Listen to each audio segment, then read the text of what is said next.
Welcome to the Hired Not Fired podcast, brought to you by The Real Me, the soft skills first talent solution that helps employers hire entry-level employees with better developed soft skills such as communication, problem solving, or emotional intelligence.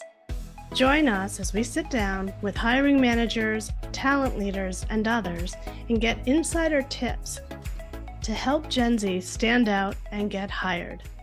Let's dive in. Hey there, welcome back to Hired Not Fired. I'm Deb Samuels-Peretz from The Real Me, and we have Jenny Hofler from LabCorp back with us to tell us a little more about getting an internship or an early career position at LabCorp, what they look for. And she has a very interesting story to share that I think you'll find valuable as well. Just a brief reminder, if you haven't seen part one, go and check it out. Jenny is head of early career talent and partnership initiatives at LabCorp. Jenny, welcome back. Thank you for having me. Well, we are so excited. You shared so much interesting information about what it's like working in the industry and at LabCorp and about your internship program. But I actually want to ask a personal question, if you don't mind. I noticed on social media you posted about your own experiences looking for a job, and you had an interesting experience at Amazon with an interview at Amazon. Can you tell us a little bit about that? Yes, absolutely. I'm an open book, so you can ask me anything. So I think this was in January of 2021. I was so excited I'd gotten an interview with Amazon. Being that I always hired for tech recruiting, getting to interview with the technology company was awesome. And during my interview, I completely screwed it up. It was mortifying. I couldn't get the technology to work. Even when they started asking me questions on the phone in lieu of video, I kind of blanked. I felt underprepared. They started talking to me about data and metrics and examples, and I froze up. I asked if we could come back to it. I don't know. In that moment, I have to say it was mortifying. And I knew they wouldn't move forward with me. If I were them, I wouldn't move forward with me. But I immediately thought to myself, I will never work there. I will never interview with them again. Like, I'm done. And so I kind of tucked that thought away. And I started applying and interviewing with other companies over an entire year time frame. That November, I remember standing on the beach with my mom. I had just interviewed with a bank and gotten the news that they weren't going to move forward with me after it kind of got into the final round.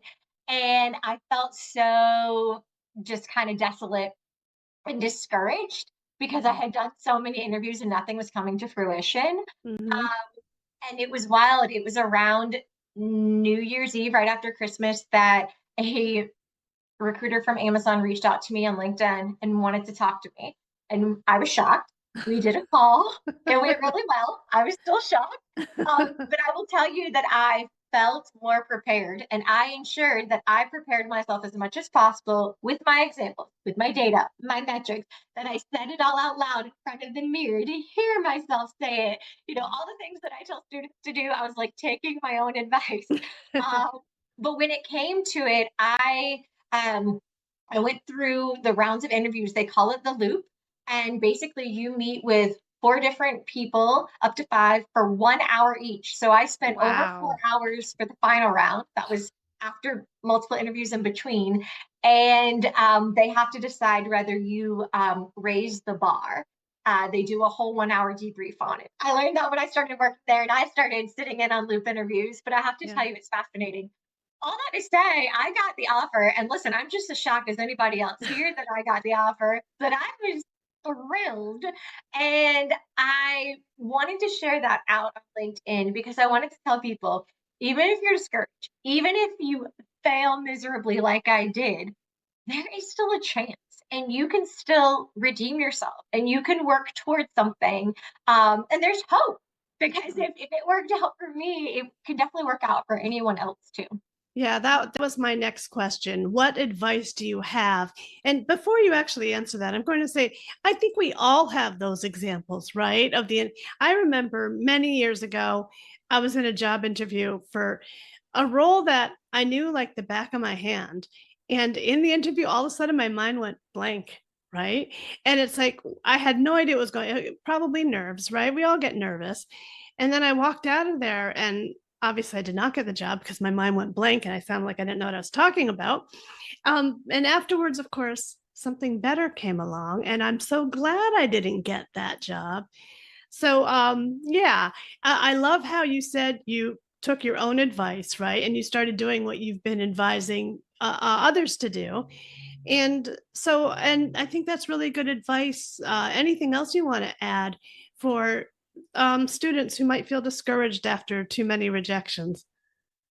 Absolutely. I would say number one, do not give up on yourself. You have got to be a champion for yourself. So do not give up, even if it didn't go according to plan or how you wanted. There's a lot of pressure we put on ourselves, like that's my one shot. There's so much Right. pressure built up, and it's a lot.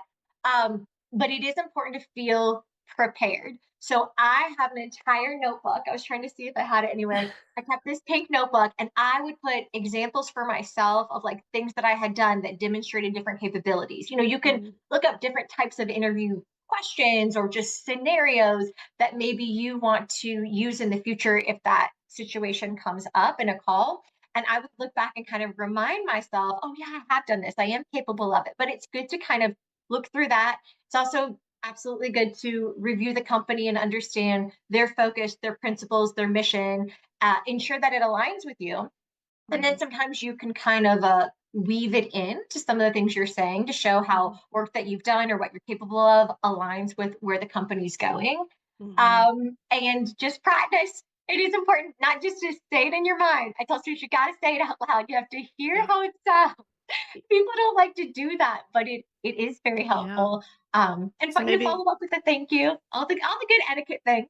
right, right. So maybe, go in front of the mirror and practice, or get one of your roommates or friends or family members and just practice in front of them. Well, in the Real Me's Power Skills Academy, we have videos with some of the behavioral questions that are often asked, which is also great for practicing. So, Jenny, you've built and led early career recruiting programs at some of the biggest companies, right? What's one thing students should know about how these programs work behind the scenes, maybe beyond what you've already shared with us? Ooh, something that they should know. Um, I think I think it's extremely important to know that you should, if you are given an offer to work for a company and you accept and start with that company, make the most out of that experience. Even if you start doing some of the work and discover that maybe it doesn't align to what you thought you wanted to do, or it's different than you thought, do your best. As we would say in soccer, leave it all on the field. Showcase the skill set you have, because even if that one role might not fit for you, your manager knows other people. And if you demonstrate your skill set and your capabilities, Mhm. they might share that with other people. They have a network. You can build your own network. Take advantage of meeting with people. Don't, if you have downtime, use it to do one on ones, to shadow others, to hear about other areas. Make sure that you learn as much as possible about that company and that you give 110% to your role, whatever that role might be, Mhm. so that the reputation and brand that you leave when you leave that company is of high regard, that you deliver excellent work, and that you are a pleasure to work with, because that brand will stay with you. And that person might leave that company and go somewhere else, and they might think of you or not, depending on what your experience was like when you were there. Yeah, that's a great point, because I know so many stories of people who got their jobs because they followed someone to a company. So that's great advice. So my last question for you. What are some of the skills or qualities that make candidates stand out to you in interviews for internships or for new grad positions? Well, absolutely a bias towards action. Someone who exhibits a proactive demeanor. They reach out, they follow up, they know about your company. The students that I can still remember, even from years ago, sometimes were the first one to my career booth. They told me exactly why they wanted to work for me. I had a gal at East Carolina University brought me a purple folder with her resume in it, said she wanted a job. And I said, I don't have a full-time job for you right now. I kept that folder on my desk for 8 months and a job came open and I called her first because she Really? showed her hunger. She still works at that job, by the way. Yes. I think it's the students who differentiate themselves and show that they are extremely genuine, who Mhm. you're more willing to go out on a limb for, or who stick in your mind. And I have definitely seen a variety of those students over the years. I've seen a physics major come into the IT space, not know much about coding, just take a book, learn everything he can about it, and then now he's working in some cool tech roles, doing amazing things.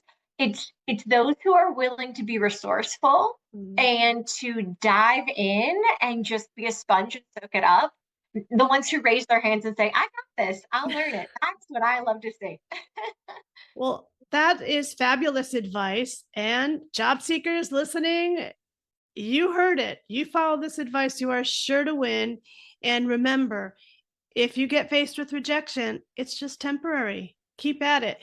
I think my favorite part of the story that you shared was that interview you bombed at Amazon. Afterwards, they came to you and you ended up working there. So, thank you so much for all the valuable advice and perspective that you gave. Absolutely, my pleasure. And feel free to connect with me on LinkedIn.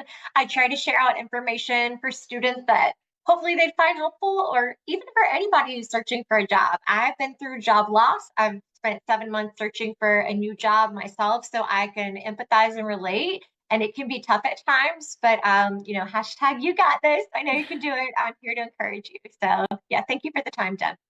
Thank you.